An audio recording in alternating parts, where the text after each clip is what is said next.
eye disease is always challenging because one, you'll have to wait for the disease itself to settle. And second, there are multiple factors which cause the squint and the limitation of movement. So there are all these factors that you have to address as well. So these are the contents that I'll be going through. You'll be looking in short about pathophysiology, the stages of strabismus in TED, how you evaluate, how you manage, and what are some of the unique challenges that we face in any squint in thyroid eye disease. So you all know the pathophysiology of strabismus in thyroid eye disease. There are antibodies against the TSH receptor, which causes lymphocytic infiltration and production of cytokines, and further causing fibroblasts. And all this leads to tissue edema and increase in the orbital volume. So management of strabismus in TED depends on the stage of the strabismus. First would be the stage of inflammation, second would be the stage of resolution, and third, the stage of fibrosis. So in the first stage, when you see strabismus, it's because of infiltration of muscles with the glucosaminoglycans and fat. So here, the way you can address the strabismus is to monitor the strabismus, look at the deviation, record the deviation that is there. You can do a diplopia and Hess charting, give steroids, manage the thyroid status, and then do a decompression if it is indicated for the thyroid eye disease.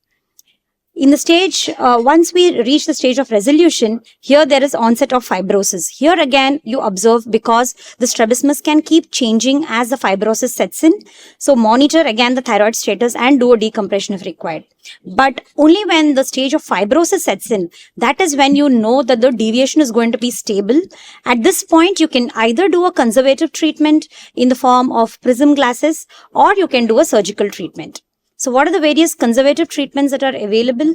Usually, we resort to conservative treatment in the resolution stage and in the inflammation stage when the deviation can keep changing. Second, we also resort to conservative treatment when the deviation is very small. The treatments that we can give is prismatic glasses.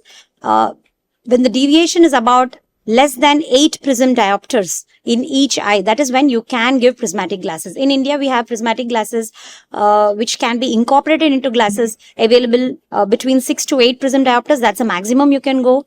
A 6 PD prism will be quite thick, so you have to be a little careful when you're dealing with high refractive errors along with prismatic correction. The other treatment that can be tried is botulinum injection. And local steroid injections can also be tried when your oculoplasty surgeon says that the amount of inflammation is too much. In these cases, the deviation tends to come down. When do we choose surgical treatment? You have to at least wait for 6 months duration for the inflammation to settle. When the deviation is large and it cannot be addressed, that is when the deviation is more than 14 to 16 prism diopters, that's when you have to resort to surgical treatment, and when the diplopia is significant. So usually the norm is that we wait for the orbital procedures to be completed, and then you go in for the strabismus, and then finally you go in for the eyelid corrections. So the evaluation of strabismus in thyroid eye disease, again, you go in with the usual visual acuity and the vision related assessments, that's the color vision and contrast sensitivity, and the rest of the anterior and posterior segment evaluation. But what is most important here? Do we have a pointer? No? Other one. This. Okay, so the most important thing is the measurement in gazes. Okay, that's very important because what we aim to achieve once we treat the deviation is the alignment in primary position as well as the alignment in down gaze. This is the most important alignment that we try to achieve. We also use diplopia and Hess charting in order to record the amount of deviation and whether the deviation is progressing or regressing. Force duction test is a very valuable test in assessing the amount of restriction that is there, and MRI again can come into role when you want to assess the amount of edema and you want to judge the stage of the disease. So here again I'm showing a video of a force duction test. So here you can see we are attempting to do a force duction test in primary position. So if you look at the amount of adduction and abduction that I'm trying to assess, you can see the eye is adducting, okay, there's about -2 restriction. But when I ask him to move the eye in that direction, you can see that the amount of restriction is much less.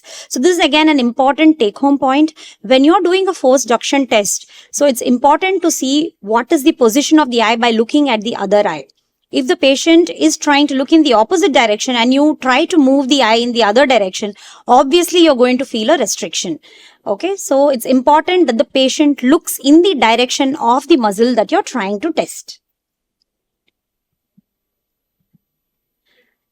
So again, in the evaluation of strabismus, the clinical assessment score again becomes important. Here again, you do not operate when the eye is still in inflammation. So that becomes an important point. So try to judge if the activity is still there. If the activity is low, that is when you try and do a surgical procedure.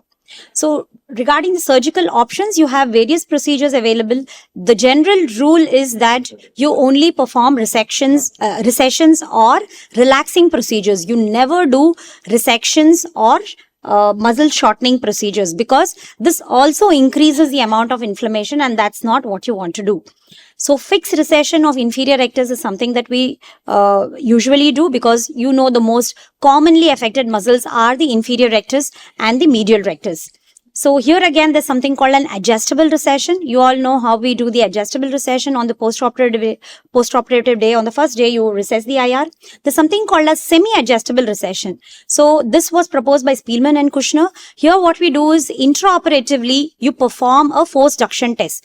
Once you detach the muzzle, once you take the sutures and detach the muzzle, you perform an intraoperative force duction test. See at what level of at the sclera the muzzle falls, and that is the level at which you're going to secure the muzzle.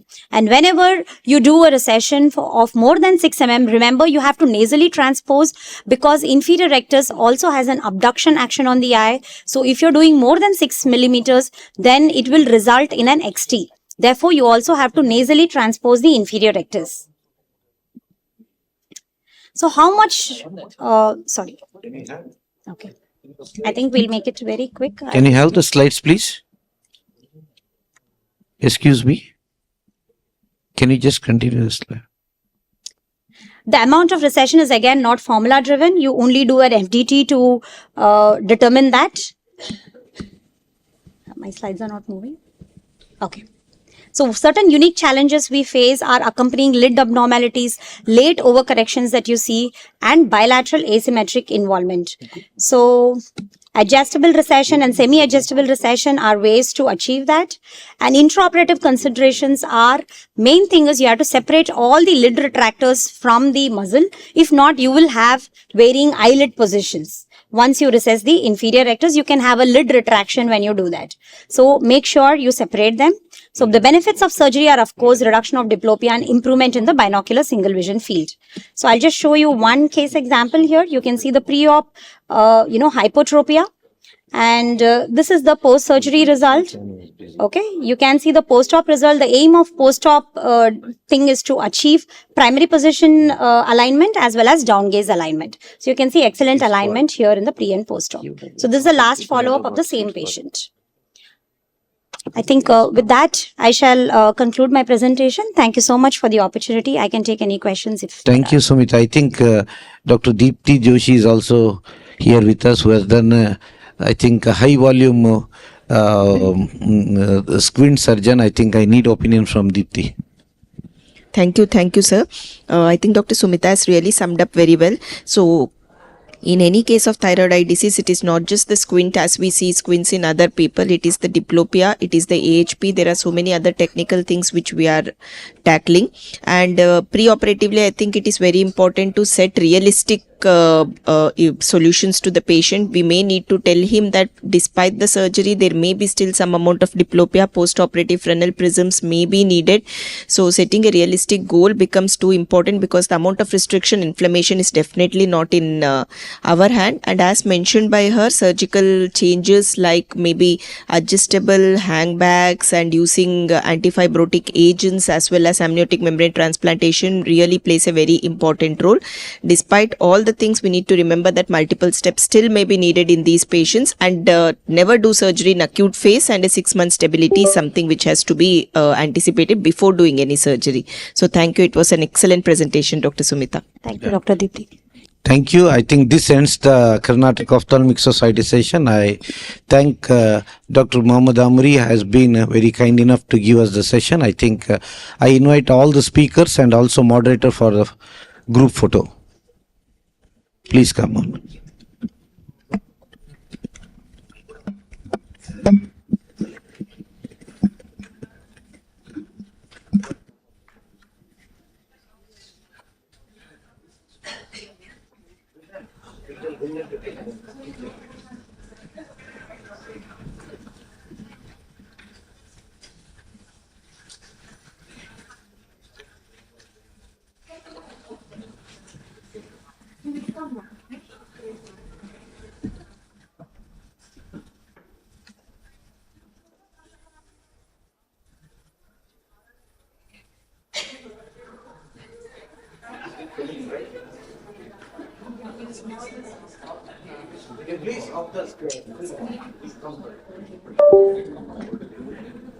Can you make the screen slightly dimmer?